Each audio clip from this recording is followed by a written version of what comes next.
Lights, camera, and action! Hey, what's up? I'm Chris Arredondo, in case if you haven't noticed, and I'm here to tell you about film directing. In case if you're wondering, this thing right here, it's a microphone. I just wanted to look cool, and also I wanted the audio to sound awesome.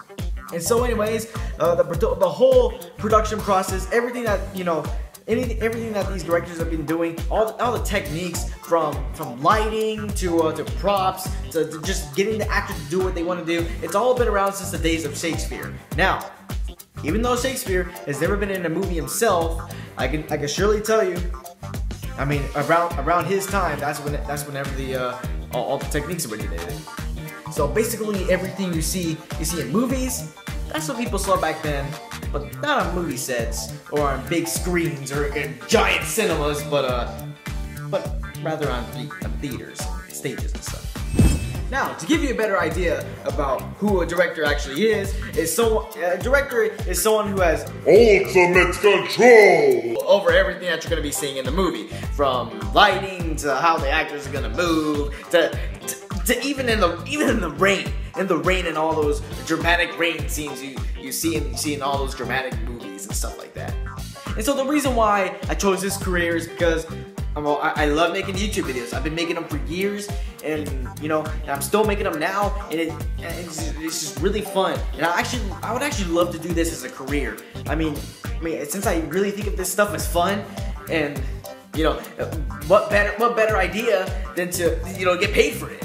And so not only do I like being creative with my skills in video making, but I just love dictating the perfect angles and just planning everything out and working hands-on with the whole editing process, and I just really enjoy it very much.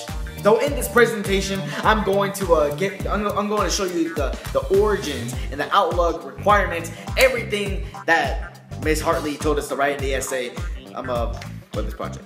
Congratulations, you have made it all the way to the second slide. Awesome! Alright, so before I go on discussing about my career, I want to give you some backstory first. Alright, so even though I said that the whole directing techniques and all that stuff came from Shakespearean times, I can tell you this: the whole idea of acting out stuff and all that came from a much older time. In fact, it came from as old as ancient Greece. Ancient Greece, I tell you, I kid you not. Okay, so at this time, playwrights and actors would create dramatic impressions of their own, either their own stories or famous stories to the public. And I'm pretty sure it turned out very well because it became very popular.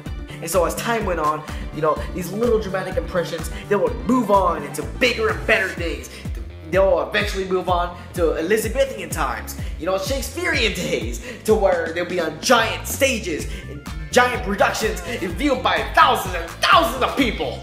Woo! I'm pumped up today. Alright, so here we are into the 1830s. Now, all the way up until this time, actors would pretty much direct themselves. But that was until one British actress would change it all. Madame Vestra was her name, and it all started whenever she staged a production that she did not perform in. In this production, she introduced new creative approaches, such as, changing the traditional dress code for the actors, letting them be themselves, coordinating rehearsals, advising on lighting, special effects, choosing non-traditional set decorations, and introducing props. Props, I tell you. Come on, where would we be without props? Now, because of this, she was considered by many to be the first director. And then, by the 1920s, you'll have these famous silent movie actors and actresses who would rise up from their acting jobs and create careers of directing movies. Now that is pretty awesome. But hold on, it does not stop there. We move on to the 1970s, to where famous George Lucas and Steven Spielberg would join the battle. Here's George Lucas with his very innovative movie that showed the power of directing computer-generated graphics in the Star Wars series. Alright, so enough chat about the backstory of filmmaking and stuff like that. Now, let's go on to the next slide where I'll show you the amazing, innovative major effects that will change the face of filmmaking itself. Hey, what's up? Welcome to the third slide.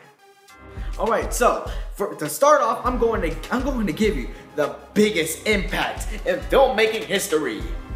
The birth of it. Okay, so by the 1870s, pretty much everyone had an idea, and they were pretty familiar with the cameras that, that took black and white pictures, and they didn't look very good.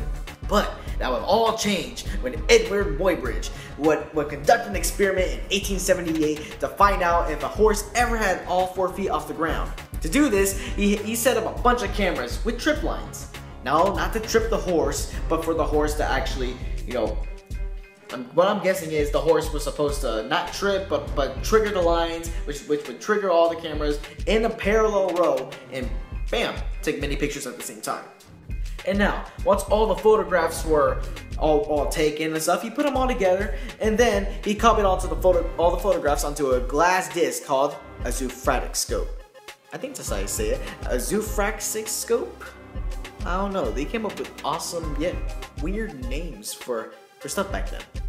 Anyways, this thing was basically the first projector in which made all these images, move together so quickly and made the pictures look like they moved. And so, even though this was more of a science experiment, not really much of a movie deal, hey, I can tell you this. This is pretty much the world's first example of someone directing a motion picture. Sorry, Madam Mestra. You didn't direct a movie picture. Sorry. Now, the innovations didn't stop there. No. Movies became more and more popular, and actually, more stuff actually happened to them over the whole course of the 20th century. We go on to the 1920s to where actors are soon to have sound. Sound, I tell you, sound. And no, not the background music you hear in silent movies where you have to actually read everything they say. But no, you actually get to hear their voices. You actually get to hear what they say. How cool is that? And then eventually, later on, the directors would have to start directing what color everything is, because, you pretty much guessed it, color cameras were invented.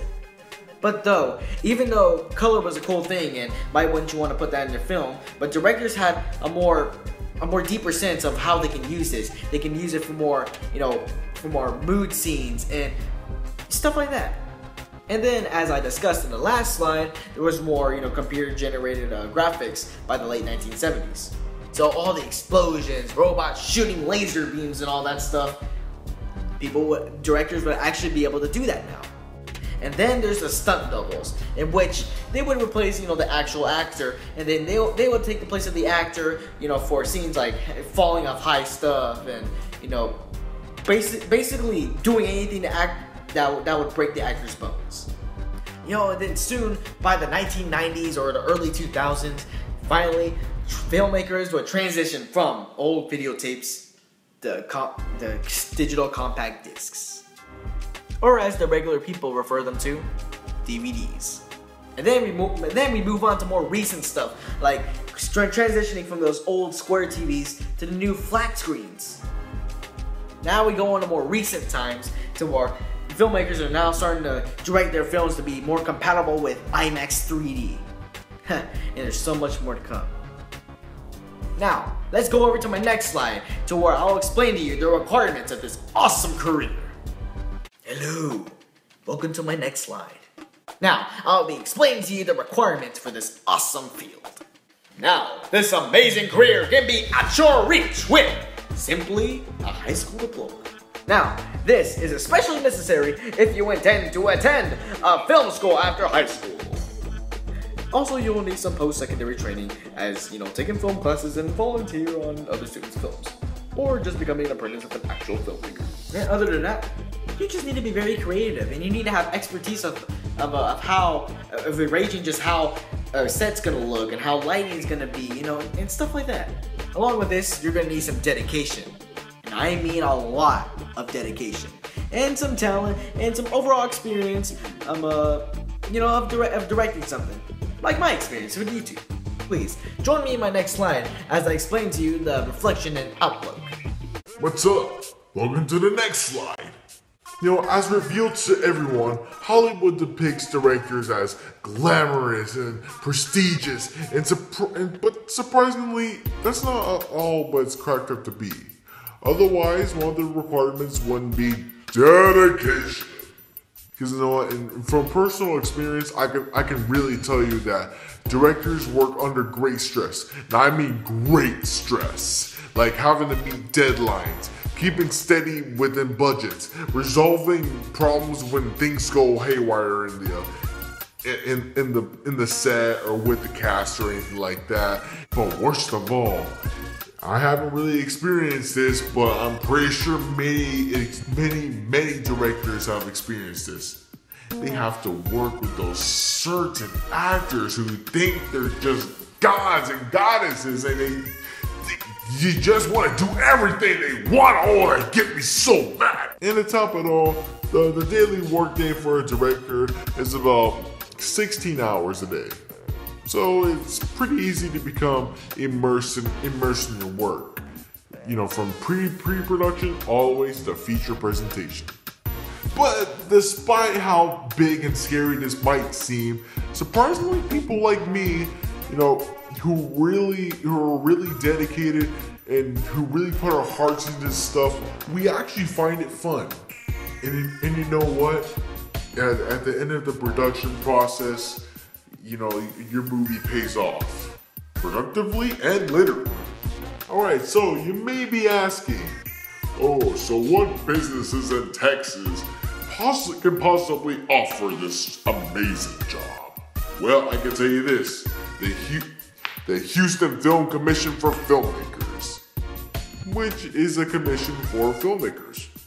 Now this company offers positions for directors that go through film festivals. This benefits the community in a positive way for filmmaking films themselves or works of art. And if you've been around Houston, you know we appreciate and we love true art.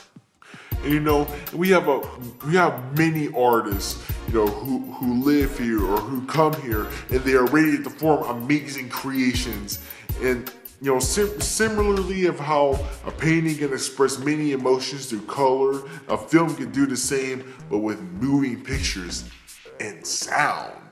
And in conclusion, I believe that this career not only contributes to, you know, to our very entertainment, but also to our souls as a wonderful form of original art. And also, I mean, come on, it's a very splendid choice for me.